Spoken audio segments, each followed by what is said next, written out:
million Ghana cedis linked to ongoing corruption probe involving the former NPA boss, Dr Mustapha Abdul-Hamid, and 9 others. And later in the bulletin, Energy Ministry moves to recover funds after ECG and PDS ruling. What does this mean for future private sector participation in the power sector management in Ghana? We'll try and break all of this down for you and give you details in a jiffy. Before that, though, here are the news summaries. Yes, Martin, the Office of the Special Prosecutor has published a list of all assets worth over 100 million Ghana cedis in connection with the over 2.9 million Ghana cedis alleged corruption and money laundering of the National Petroleum Authority case involving former Chief Executive Officer Dr Mustapha Abdul-Hamid. Now, in a post on Thursday, November 6 via X, the OSP confirmed the seizure and freezing of assets exceeding 100 million Ghana cedis and $100,000, including real estate holdings, fuel stations, and logistics vehicles. The government of Ghana, under the auspices of President John Mahama, has announced plans to hold a state funeral for the late former First Lady Nana Akufo-Addo on Friday, November 28, 2025, at the Independence Square in Accra. The presidency said the state's funeral is in recognition of Mrs. Addo-Rawlings' invaluable contributions to the advancement of the rights of women and children in Ghana and to national development. To some election, the NPA Elections Committee bars suspended members from voting in 2026 presidential primaries. Now, Mr. Joseph Osei-Owusu, who is the former Bekwai MP and chairman of PEC, announced on Thursday, November 6, that all party members who forfeited their membership will have their voting rights revoked and cannot reclaim their previous positions unless they complete the necessary procedures for full reinstatement. Also, former Member of Parliament for Awutu Senya East, Mavis Hawa-Kumsin, has said she has been vindicated by the findings in the report of Interior Minister Muntaka Muhammad Mubarak on the Kaswa shooting incident during the 2024 general election. In a statement released via her Facebook account on November 6, she noted that the minister's findings affirm her stance that a tragic shooting incident at Kaswa during the 2024 election was the result of security lapses and institutional failures, not the actions or instigations of any individual. We have this on our website, 3news.com. Martin, over to you. Thank you very much. Let's settle for the details of the stories now. We are starting from issues relating to power and energy. The Ministry of Energy says it will vigorously pursue and recover all funds owed to the state by Power Distribution Services Ghana Limited, that's PDS, following Ghana's landmark victory in the international arbitration case between PDS and the Electricity Company of Ghana. In a statement, the ministry hailed the ruling by the London-based tribunal, which dismissed all claims brought by PDS over the controversial 2019 power concession termination. The ministry stressed that with the tribunal's decision fully vindicating ECG's position, government's next focus is on holding parties accountable and protecting every cedi of public funds and assets involved in the deal. Meanwhile, PDS has acknowledged the ruling but says its lawyers are reviewing the decision to determine the company's next line of action. Now, PDS has demanded compensation of about $390 million, arguing that the government of Ghana and ECG wrongfully terminated the contract. Roxanne Richmond is the spokesperson of the Ministry of Energy, and he spoke earlier on TV3's News Central. This is good news. The government welcomes this decision. In the first place, we shouldn't have been here. We believe that if the processes commenced a couple of years back by His Excellency the President in his first term, if that administration, given that administration had continued, I'm sure that today we would have seen a better ECG, where we wouldn't have lost $190 million and we wouldn't have been engaged in these needless legal battles. Don't forget that this is not the first legal issue that ECG had to do with. 2019, PDS sued after the government itself came to the realization that the demand guarantee that was provided was fraudulent. And this is because the government had abandoned the detailed process which had led to a number of reputable companies come on board to partner with ECG to improve the system. And so rest assured that one, this kind of process will not happen again. The process where people's personal interest, selfishness, and greed takes interest ahead of national interest should never happen.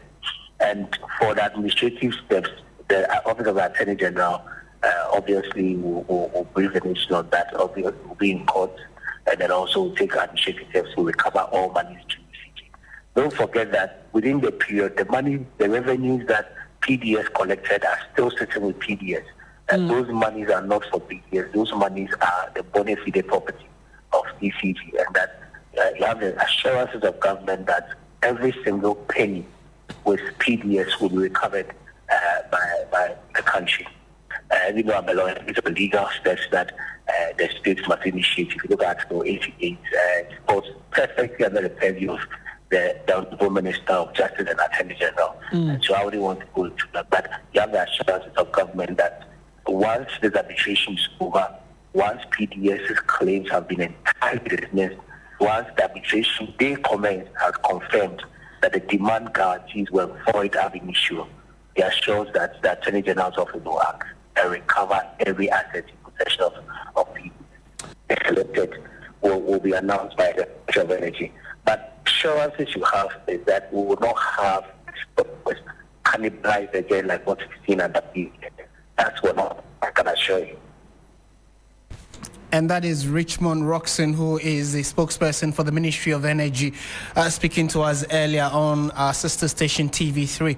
But what does this really mean, that we have been able to weather the storm when we were dragged to the international arbitration and a demand was placed on us? $390 million was what PDS was seeking from the government of Ghana and ECG through the courts, because they believed that the agreement they had with Ghana had been wrongfully terminated. But it looks as though all the positions shared by government and ECG stood the test of time. We had a watertight case. Fortunately, things went in our favor. So we are not going to pay that money.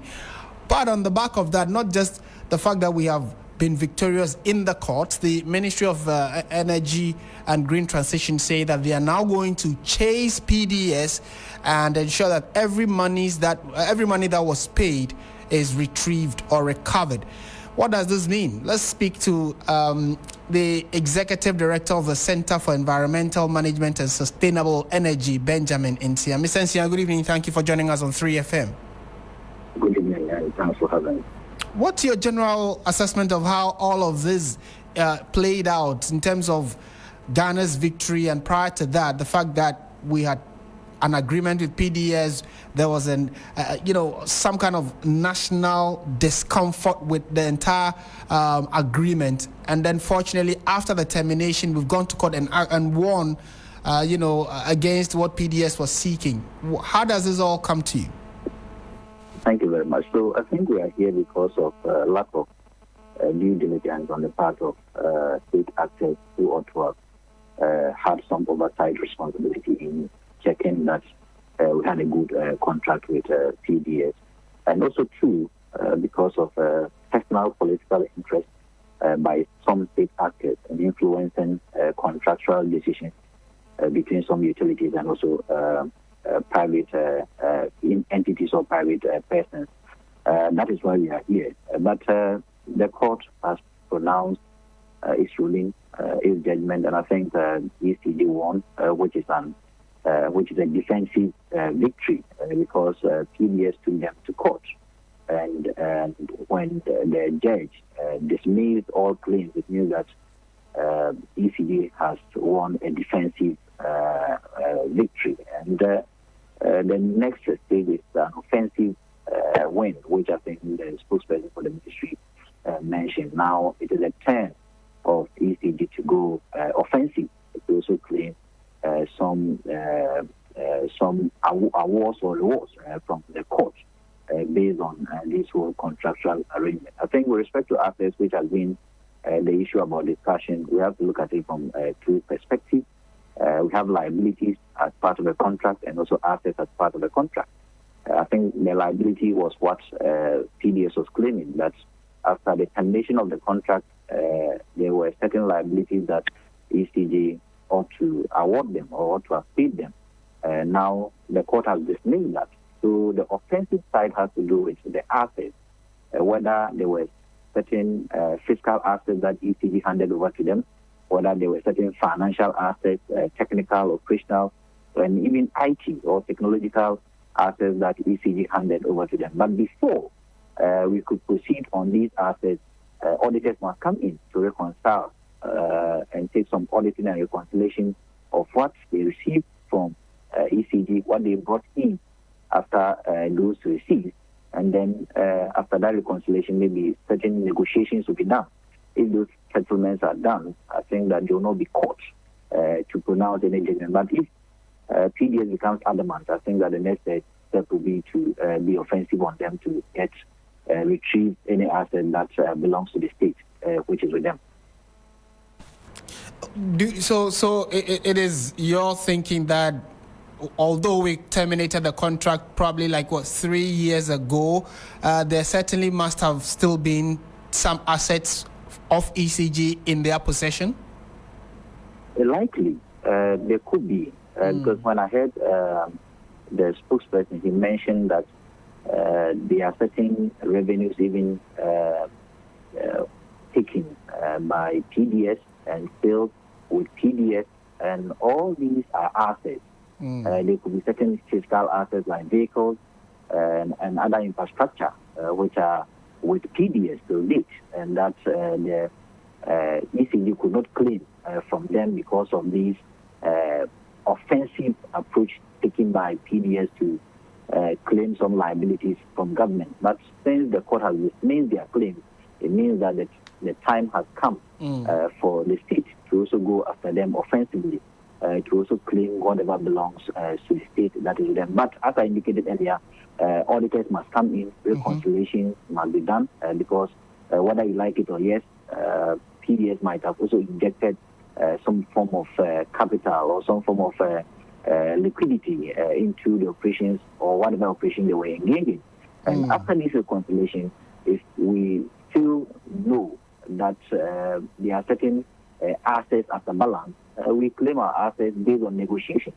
But if they don't want to negotiate and still want us to proceed to court, I think that the Attorney General and other state actors will advise the government on it and then proceed to court to claim the assets that are with them. But I believe that PDS should not hold matters at hand. I think that negotiation will help both partners in resolving this particular matter amicably. What does this say about doing business in Ghana? Do you think that as a governance or from the governance perspective, would this ruling have anything to do with transparency and accountability in Ghana's power sector? Yes, I think that it is even going to send a very positive image of the sector, especially a positive image on the part of government, indicating that government doesn't just wake up to terminate contracts. It doesn't also. It also sells a positive message of transparency with respect to how contracts are terminated. So any particular investor or partner who wants to engage any of the state entities of government must do so with sincerity. And if you do so with sincerity, I don't think that anything will happen to that contract. But if there's lack of sincerity on the part of a partner in engaging government could go ahead to terminate this contract. So it's a good thing, because I thought that earlier in the delay of the pronouncement of justice or in the delay of the case at the court, that could have had certain negative image with respect to ECG and other utilities attracting the needed investment. Okay. One more question before you take leave of us. We are looking at the issue of what you said in your very early submission, which is that, it was lack of, or we had to end up in court due to the lack of due diligence done by individuals in key position to help the nation, whatever deal or contract or agreement we are going into, we ensure that we cross every T and dot every I. But how much should we allow politics or governance enter into, institutions like ECG. We are saying that they are expected to be autonomous and run their own operations.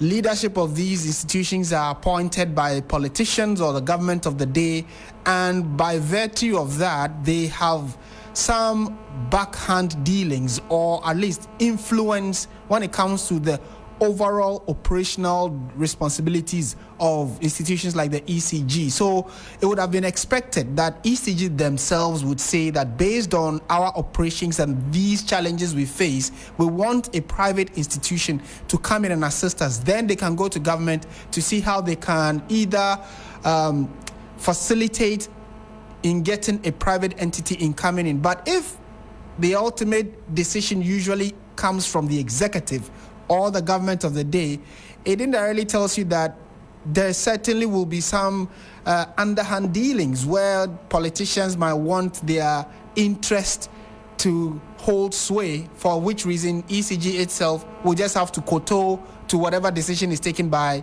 the executive or government. How do we decipher or decouple governance and politics from state institutions like ECG?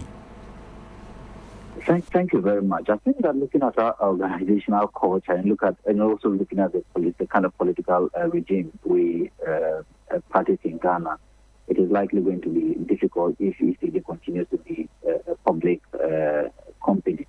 And even though it's a private-owned company by the state, if it continues to be that kind of public entity, I think that there's going to be a difficulty in decoupling state interest or political interest from the operations of this particular entity. And that is why we at Center have always advocated for some kind of privatization or private sector participation in some aspect of ECG, so that it delays that political and not even political, personal political interest in the management of these utilities. That has been our position. I think that it has also been the position of this government, but its implementation has been delayed, or there's been a challenge with this whole implementation of the private sector participation. But I think that should be the key way to delay government's hand in the management of ECG. If you are not able to privatize, there will continue to be government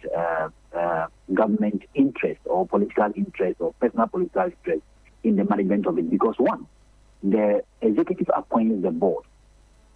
Two, the executive appoints the MD. Three, the executive appoints the deputies of the entity.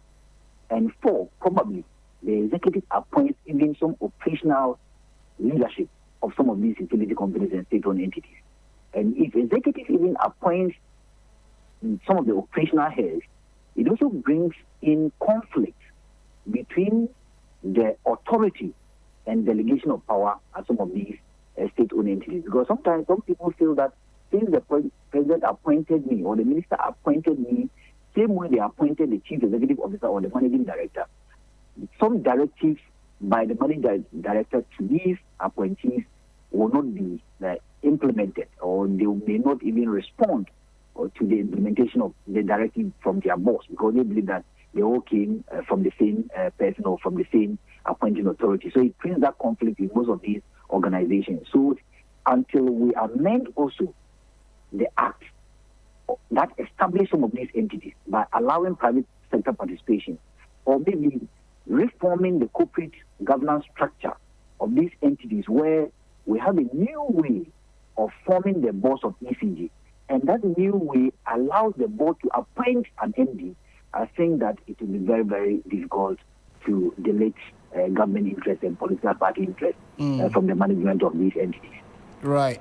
Fair point you make there, and we would have to leave it here for now. Thank you so much for speaking to us. You're welcome.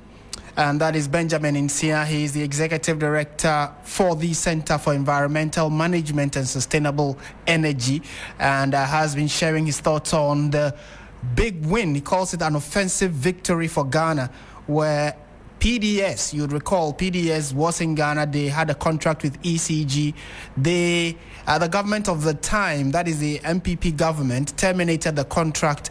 PDS took the country to court, an arbitration court in London, and after several months and a few years of hearing, the ruling was in our favor. So although they took us to court, the court ruled in our favor. So the amount of money they were seeking to get from Ghana, they were not going to get it. And the interesting twist to that story is that now the government of Ghana says they are going to go after PDS and ensure that every penny that they still have, which belongs to Ghana in terms of assets or physical cash, the state will ensure that they recover it all.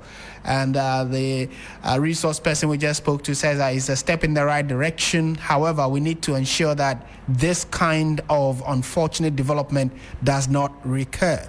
What do you make of it? Let us know in the comment section. We'll be happy to share your thoughts with the rest of the world. This is still Hot Edition on 92.7. Let's shift our attention again to some other stories now. And we know that the Office of the Special Prosecutor, the OSP, has confirmed the freezing of assets valued at more than 100 million Ghana cedis and $100,000, including real estate holdings, fuel stations, and logistics vehicles. The assets are linked to the ongoing prosecution of former Chief Executive of the National Petroleum Authority, Dr Mustapha Abdul-Hamid, and 9 other individuals. In a statement, the OSP said that additional assets remain under active tracing as investigations continue into what it describes as a grand extortion and money laundering scheme. According to the office, the move is in line with its mandate under Act 959 to preserve suspected proceeds of crime pending the final determination of the case by the court. Let's take you through some of the assets listed on the OSP's letter in the NPA saga. And we definitely, if you're following us on our website or especially on Facebook where we are streaming this bulletin, you definitely get to see the specifics or the demands being made by the OSP. But it tells you that this case, which is in court or which the OSP has initiated legal processes on, is actually taking an impact, especially on the likes of Dr. Mustapha Hamid, who was the immediate past head of the National Petroleum Authority. He's been accused of masterminding some grand extortion and money laundering schemes, for which reason him and about 9 other individuals are being dragged to court to pay for it, or at least defend themselves why they are not to release these assets that have been given to them.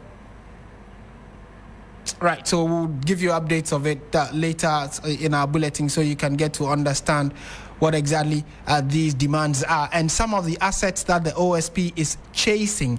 The OSP has listed a number of items. It's on our website and on our various social media handles. You get to see the specifics that the OSP says that they include things like filling stations, things like vehicles and landed properties in real estate holdings, etc. They are taking all of it back, especially because of the valuation. If they value it and they know that they are proceeds of crime or proceeds of this investigation, the state is putting its hands on it. So assets in excess of 100 million Ghana cedis and $100,000 have been frozen by the OSP. However, they indicate that other items that they suspect belong to these individuals are being traced, and if they do find them, the freezing order will definitely apply to them as well. Meanwhile, Dr. Abdul-Hamid's legal team is pushing back strongly against the special prosecutor's claims. In a statement issued by Hay and Partners, his lawyers described the OSP's announcement as public theatrics, insisting that no asset or businesses belonging to their client have been traced or confiscated. They further argue that even the OSP's amended charge sheet filed on October 17, 2025 lists 5 counts of alleged offenses, but none makes reference to any asset or properties connected to Dr. Abdul-Hamid. In a related development, the High Court Criminal Division is expected to hear on the 13th of November an application filed by Dr. Abdul-Hamid seeking the release of his passport. He argues that the document is needed to enable him travel to Canada for a political engagement. The Republic, however, has opposed the application, and as part of his bail conditions, Dr. Abdul-Hamid was also ordered to surrender his passport and remains on the OSP's stop list. So it means that he cannot travel, and that was why he was asked to submit his passport to the state. So now that he says he has a program in Canada and wants to travel, he will need his passport to do so. And on the back of that, he has gone to court asking the court to order the OSP and the state, for that matter, to release his passport to him. So if that passport is not ready or is not released to him, it means that he will not be able to travel or go out of the country.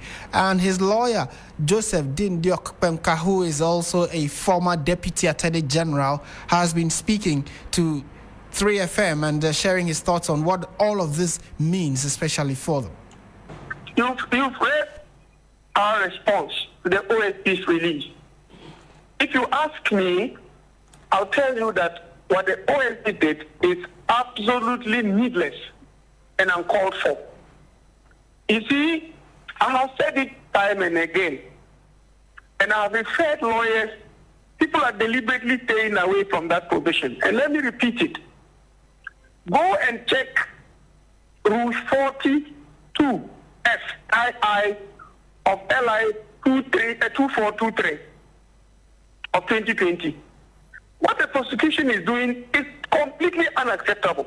Inciting public sentiments against accused persons who are not convicts is completely unethical and unacceptable and must not be entertained a minute. None of the persons is a convict, and yet you run commentary as if they are convicts.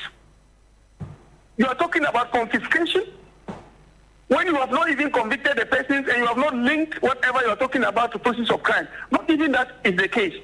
But the continuous deliberate attempt on the part of the OSP to malign and link Dr. Mustapha Abdul-Hamid to the prosecutions they are engaging in. And the perspective is clear. Please go and take the charge sheet and the facts. The properties in question that he's talking about, none of the properties in that 100 million claim he's making, none is linked to Dr. Mustapha Hamid. None, not one. The properties he claimed, he traced it to some of the accused persons and some companies that have no relationship with Mustapha. And yet, anytime he's putting out information, he wants the public to believe that those properties worth 100 million Ghana cedis that he has traced are properties of Dr. Mustapha Abdul-Hamid, which claim is totally false by the facts available to him and the charges that he himself has presented against the accused in court.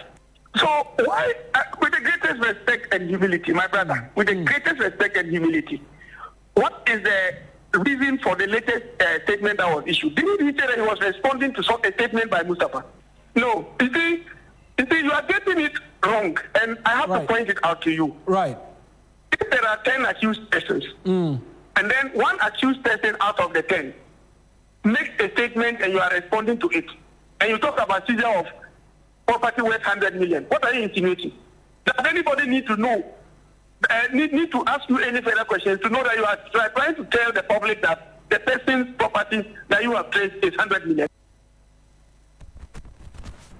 Right, so that's the voice of the former Deputy Attorney General and the lawyer for Dr. Mustapha Abdul-Hamid, Joseph Dindiok-Pemka, and he clearly insists that his client and the assets that the OSP says he has frozen do not belong to his client. Now, let's really try and get some legal understanding of what goes into freezing of assets, etc. And at what point can the court decide that based on the seriousness or the public interest in the case, we want to, take a further step of freezing assets belonging to a suspect? Joining us on the line now is a private legal practitioner, Lawrence Boampong Reku, who is he's joined us on phone for a quick chat. Mr. Reku, good evening. Thank you for joining us on 3FM. Good evening, Martin, and thanks for having me. Good evening to your cherished listeners and viewers. Right. What would be the key issues that would inform either the prosecution or the judge to say that based on A, B, and C, we want to freeze assets. What really is the asset freezing regime, and when does it kick in during a trial? Okay, so when you talk about seizure, the OSP can seize a property during investigation or during trial. And the OSP can also freeze a property before, that is during the investigation or during trial. Now, what grounds would the OSP consider before a property is seized or frozen?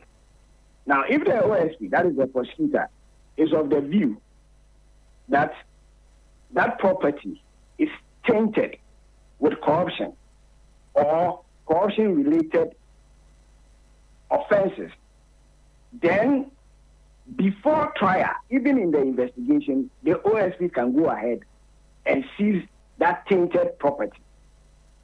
And after that seizure, under the OSP Act, okay, it stipulates that if the OSP seizes a property during investigation, he has within 7 days to come before the court for the court to give a confirmation of that seizure of that tainted property. So all the properties that the OSP will seize during investigation, within that period, he has to bring an application to court. For the court, and when you bring the application before the court, the burden is on the OSP to convince the judge that the properties that the OSP has seized, okay, the property or properties that the OSP have seized, they are one which are related to corruption or corruption-related matters. And if the judge is convinced that the property is related to corruption, then the judge will go ahead and make an order for confirmation of that seized property or that property that has been frozen by the OSP. There will be a confirmation of that property. So that is how the OSP can go about it, and then finally it ends up in court. Then the court will make that confirmation order, whether for seizure or a freezing order. Right. That's quite interesting. So, in other words, if, for instance, an individual is suspected to have committed a crime and is on trial, the prosecutor, in this case the OSP, looks for assets that the person is believed to own and then must be able to prove in court that these items that we are asking the court to freeze or give us an order to confiscate are proceeds of the suspected crime that this suspect is believed to have committed. That is it. Yes, but the use of the word confiscate does not arise in this matter. Okay. Confiscation of the property comes only after trial. After trial, okay. Where the person is convicted of that corruption charges. Okay. You get it? Right, I do. Then the court, on an application by the prosecutor, so it can be the Attorney General, it can be the OSP, because it's the same procedure, can now bring an application that the properties which were seized, okay, during the trial, or the properties which were frozen during the trial by the court, after conviction, should be confiscated. Okay. You get it? So confiscation only comes in after trial, where that accused person has been convicted. Right.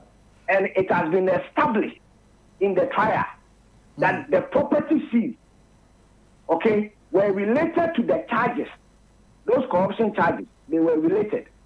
Then the court will make an order for confiscation. Okay. So for freezing and seizures, it is prior to or during or prior to the trial. However, there must be proof by the one prosecuting that these items are likely to have been proceeds of the person's issue that is challenging in court. Exactly the point, Martin. Okay. But what if the person had property before the suspicion of a crime? For instance, the individual has 2 houses, right? Then when he's in court or he's been charged or accused of something, then these houses that he had, even probably before appointment, could the state extend their arm onto those ones as well during or before the trial? Or they usually will look at things he suspectedly acquired during his tenure after he was appointed? That is a very important question, Mr. Martin. Now, Martin, if the OSP even during the investigation or any prosecutor, being the Attorney General or whoever who is prosecuting the case, okay, sees any property during or before the trial, and it is not established, because don't forget, a lot of investigation goes into this. Before the OSP or the Attorney General will seize any property, they must do their own investigation to first and foremost ascertain that that property, one, it is tainted and related to those charges against that person, or the charges they intend to charge the person after their investigation. So where the OSP or the Attorney General is not able to establish that those properties, for instance, the example you gave, if there's evidence that the accused person had those properties even before coming into public office, and the property is not related to any corruption, of course, the court will go ahead and make an order that those properties should be released to the accused person. However, where it is established beyond doubt that the property is related to the corruption, then after conviction, the confiscation will take place. Wow. Thank you for taking us through Law 101. We are grateful that you made time to speak to us, sir. My pleasure, Martin. Right, and clearly this is a conversation that many of you have expressed interest in, and we can see your comments also coming in on our Facebook stream, so do let them come in. We are happy to share it with the rest of the world. And you heard the private legal practitioner Lawrence Boampong Reku, who has been helping us understand what freezing of assets during a trial mean, and at what point can the state or the prosecutor, in this instance it is the special prosecutor, it could also be the Attorney General, whoever is prosecuting a case, at what point can they trigger the asset freezing order? And that's the explanation he has given us, and I'm sure that you've all picked a thing or two from what goes on during some of these state prosecutions or trials at the court. It's interesting how all of this is playing out, and we'll see in the coming days whether what Mustapha Hamid, doctor, is seeking the court to do to at least release his passport for him to travel. Would the court agree to that? And or will that mean that he would have to forfeit that trip because he is on the stop list that has been placed at our ports of exit and entry by the OSP? We are always happy to hear your thoughts on this.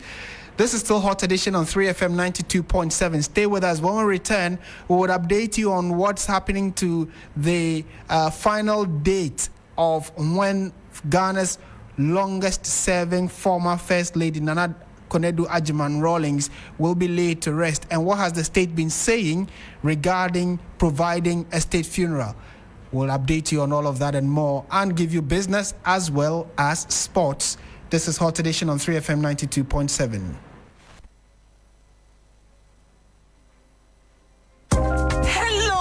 Ghana. It's a new year and Bills Microcredit is here to support your dreams. If you're not working but want to start a business, don't let money stop you. With just your Ghana card, you can get a loan to turn your ideas into reality. Already running a business? Need more capital? Or are you a salary worker looking for extra funds? Bills offers fast and easy loans with no collateral, no deposit, and no SUSI savings required. Wherever you are, whatever you need, Bills Bills makes it happen. Call Bills Microcredit today. Call 0596-920-833 or 0302-200-390 and get started. Bills is licensed and regulated by the Bank of Ghana. Bills, financing your needs. Terms and conditions apply.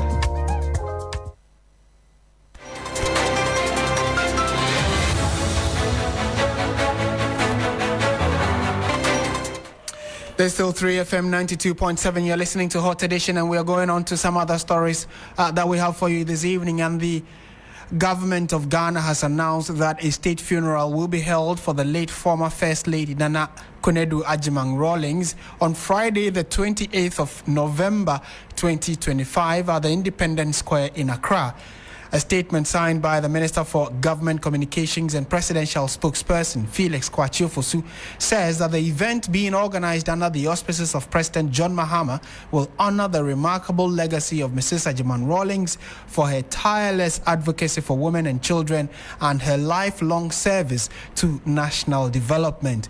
Nana Konadu Agyeman-Rawlings passed away on the 23rd of October at the Ridge Hospital in Accra. She was 76 years old, and may her soul continue to rest in peace. And we here at Media General send our condolences to the family once again, and we'll be bringing you coverage of that funeral on the said date, which is now known to be the 28th of November 2025. In more news this evening, we do know also that a lot has been happening where the Chamber of Agribusiness is calling on the Ministry of Trade and Industry and Agribusiness, together with its allied agencies, to undertake a comprehensive audit of all rice brands on the Ghanaian market to validate their sources. The call follows growing agitation among local rice farmers who say they are unable to find buyers for their produce. A glut in the market has led to a sharp drop in prices. But the Chamber of Agribusiness contends that the so-called glut is being fueled by illegal rice imports, which have flooded the market and shut out locally produced rice.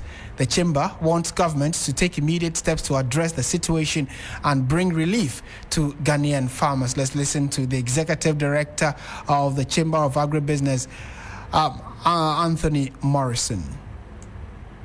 If we are not able to export, we should be able to sell within the local market channels. But the local market channels have also been blocked as a result of the importation that came in September at the point where the major harvest was taking place. So this has given us a big challenge. Now, on the front of rice, there is a similarly illegal or smuggling into the country, mainly coming from the northern borders. And what we are clear, we are saying that the Ministry of Trade, Agribusiness and Industries with its agency, Food and Drugs Authority and Standards Authority, should go to the market and authenticate substandard rice. If these are not approved rice in the system and they are substandard, they should be confiscated. We are calling for a very comprehensive audit of all rice brands on the market. We want the national security, the Ghana Revenue Authority. We want all the agencies that should go out there, validate all the brands of rice we have on our market today. And Anthony Morrison is the Executive Director of the Chamber of Agribusiness in Ghana. And clearly it's a very serious concern he's raising there. We have so many rice brands on the Ghanaian market, most of it imported into the country, whereas we have local rice producers who actually have the best rice that one should be consuming. So why do we want to buy foreign rice, most of which have been at warehouses for sometimes over 2 to 3 years, because they have used chemicals to store them? They do not go bad easily. However, they must have lost their nutrients and the potency of the value we are expected to get from them. whereas there is local rice just next door around you. You can find some really good local rice that you can consume for the benefit of yourself, your body, your family, and also helping local rice farmers so we keep our monies here in the country. It's a very important conversation that we all need to have. So let your comments come in on that, and we will also be happy to reshare with the rest of the world. On to some other stories now. This time around, let's do politics, because the New Patriotic Party Election Committee says all party members who forfeited their membership will have their voting rights revoked and cannot reclaim their previous positions unless they complete the necessary procedures for full reinstatement. Chairman of the committee, Joe Osei-Wusu, was speaking at a press conference at the party's headquarters earlier today. Let's listen to him.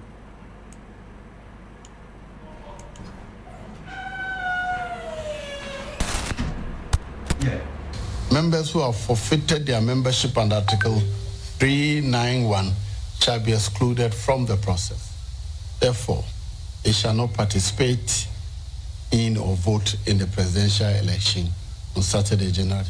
What I do know is that under the Constitution, you lose your membership when you contest against the party's candidate or you campaign for a candidate other than the party's candidate. Automatic. So the party's amnesty was specific. Anybody who has disparate proceedings or a punishment hanging on his or her head is being granted general amnesty, except those who have forfeited their membership. Specifically said, if you forfeited your membership, apply. Generally, my view has been that, well, you forfeit your membership today, you can rejoin.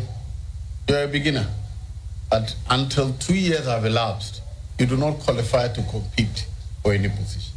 So if you had a voting right and you lost your membership, you may have rejoined, but you don't return to your position. You're starting afresh. And that is Joe Osei-Wusu, who is the chairman of the NPP's he's a member of the NPP's election committee, and giving clarity to how one can receive their membership back and their ability or their right to vote.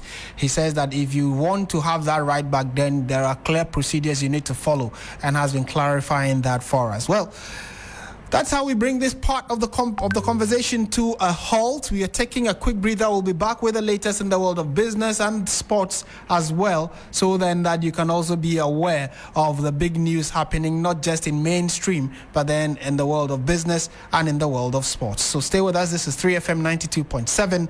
You're listening to Hot Edition. I am Martin Asiedu-Dartey. There is more to come.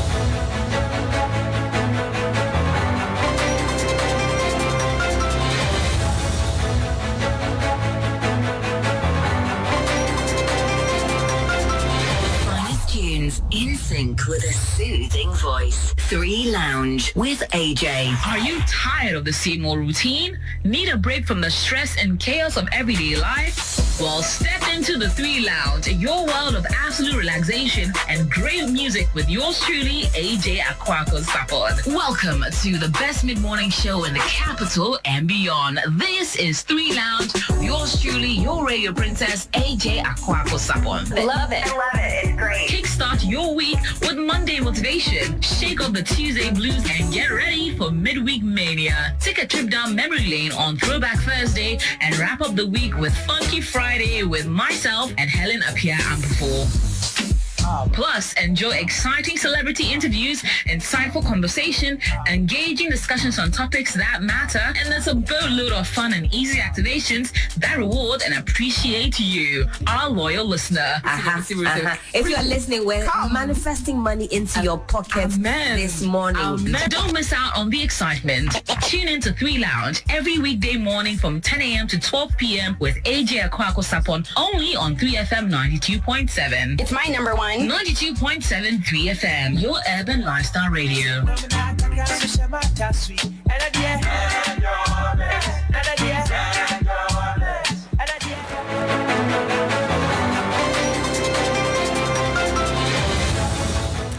Hello, good evening and welcome to the business segment on Hot Edition on 3FM 92.7. Coming up tonight, PwC Ghana welcomes October inflation drop to 8%, projecting further decline amid favorable macroeconomic indicators. We will hear from country senior partner Vish Ashiagbo.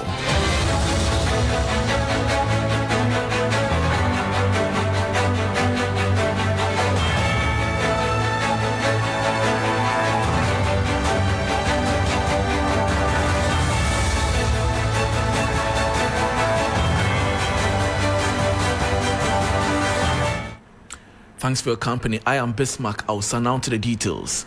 Country senior partner of PwC Ghana, Vish Ashiagbo, has described the October 2025 inflation rate of 8% as a good signal for the business community. Inflation rates dropped to 8% year over year in October against 9.4% in September, lowest since mid-2021 and the 10th straight monthly decline. He, however, noted that the real impact will be seen in how the decline translates into better living conditions for Ghanaians, adding that while the direction is right, more work is needed to push inflation even lower. It's been on a downward trend for a while now. Obviously, when the minister read the mid-year, well, actually the target for the year, as I recall, the end-year target was about 11.5 or so. But of course, by the time minister presented the mid-year, it was clear that he would beat that target, although he retained it for the mid-year. So I think it's as expected. It's a good signal for the business community. The follow-through effects, I think, to the day-to-day lives of people is what I guess we're waiting to see, but in the right direction. But 8%, I think, is not too low. And actually, I think we'd like to see it go lower than 8%. Yes, in our environment, single-digit inflation has been a challenge. So yes, we think 8% is a good place to be. However, if you look at different parts of the world, or even if you look to neighboring countries, particularly the Francophone zone, they have inflation at much lower rates than 8%. So I don't think we would say that 8% is too low, or that we're satisfied with 8%. It can get much lower, and we look forward to that. And that was senior country partner of PwC Ghana, Vish Ashiagbo, welcoming October inflation drop to 8%, projecting further decline amid favorable macroeconomic indicators. Meanwhile, the Ghana reference rate, a key benchmark used by banks to set lending rates, has inched up slightly for November 2025. Data from the Ghana Association of Banks shows that the rate rose from 17.86% in October to 17.93% following marginal increases in Treasury bill and interbank rates. There is more in the following 3 Business News Desk report. The Ghana reference rate has gone up slightly for November 2025, moving from 17.86% in October to 17.93%. Data from the Ghana Association of Banks attributes the uptick to marginal increases in key indicators such as Treasury bill rates, which rose from 10.5% to 10.67%, and interbank rates, which edged up from 20.93% to 21%. This follows a 2% drop in October, when the rate fell from 19.86% in September, continuing a steady decline seen since the start of the year. The rate, which was as high as 29.96% in February, has eased in line with falling inflation and the Bank of Ghana's policy rate cuts. However, the latest rise could translate into slightly higher lending rates for businesses and individuals, especially those on variable rate loans. Analysts say, while the increase is marginal, it comes at a time when many firms are still grappling with limited access to credit and tight liquidity conditions in the banking sector. The Ghana reference rate, introduced in 2017, serves as a transparent benchmark for loan pricing across commercial banks. And that was a 3 Business News Desk report. Moving on, the Ghana Publishers Association says artificial intelligence, AI, is not a threat to the industry, but rather an enabler that will complement, not replace, traditional publishing. The association is, however, calling on government to provide clear policy direction to regulate and sanitize the sector. AI is transforming industries by automating tasks, sparking concerns over job losses and the erosion of creative roles. In publishing, it raises questions about authorship, originality, and copyright. But members of the Ghana Publishers Association believe AI and emerging technologies will serve as tools, not take over the space. The publishing business cannot be extinct. It just adapts. If the world decides that we are using tablets and all that, the content is key. And the publisher develops the content. So publishing can never be extinct. If publishing gets extinct, that means education is gone. Speaking to the media on the sidelines of the association's annual general meeting, President Asari Kunedu Yamwa stressed the need for robust regulations to uphold industry standards. The game changer, as we said, to me, is the policy initiatives. What policies are set in place to guide the industry? When we talk about the book industry, we are talking about publishers, printers, writers, educationists, and all those people. What is the policy? Even in the area of marketing of books, what policy guidelines are we all setting? And that was another report there. Before we go, the Ghana Revenue Authority has set an ambitious target to significantly expand the national tax base by aiming to register 8 million new taxpayers. This will increase the total number of registered taxpayers from the current 19 million. Commissioner General of the GRA, Anthony Kwesi Sapon, made this known at the launch of the Sustained Tax Education Campaign and the Modified Taxation Scheme in Accra. We estimate that potentially the population of this segment is about 8 million.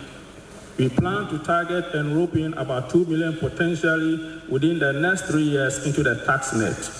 If we do so with an average of 5,000 Ghana cedis per individual for 2 million people for the next 3 years, we'll be bringing into the tax net 10 billion Ghana cedis for phase 1.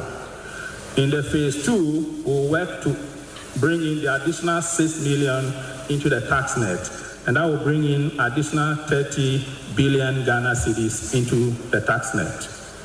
So this has a huge potential, and we believe that with the support of everyone, every Ghanaian, and with our partners, we should be increasing revenue mobilization going forward for national development.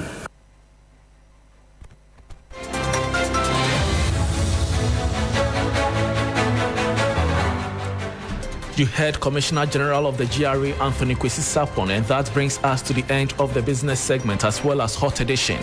For more news, please log on to 3news.com. Thanks for your company.